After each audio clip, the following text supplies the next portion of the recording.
গরু পাচার মামলায় একজন জেল খাটা আসামি বীরভূমের বাঘ জেল থেকে বেরিয়ে আসতেই পাড়ার দাদারা, নেতারা, নেত্রীরা কেউ শঙ্খ বাজাচ্ছেন, কেউ কেউ ঢাক বাজাচ্ছেন, কেউ আবির খেলছেন। এটা নেত্রীর দেখে শেখা, এবং নেত্রী বলে দিয়েছেন যে আমার নেতা নেত্রীরা জেল থেকে যখন বেরোবেন বীরের সম্মান দিয়ে আনবেন, শঙ্খ বাজিয়ে, ঢাল ঢোক পিটিয়ে, মানে যেমন ঝাড় তেমন বাঁশ। কিন্তু দূরে থাকবেন সবাই।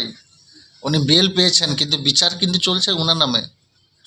পাশে ঘেঁষো না বন্ধু, এত আপনাকেও কোনোদিন ধরে নিয়ে চলে যাবে, তখন বুঝতে পারবেন।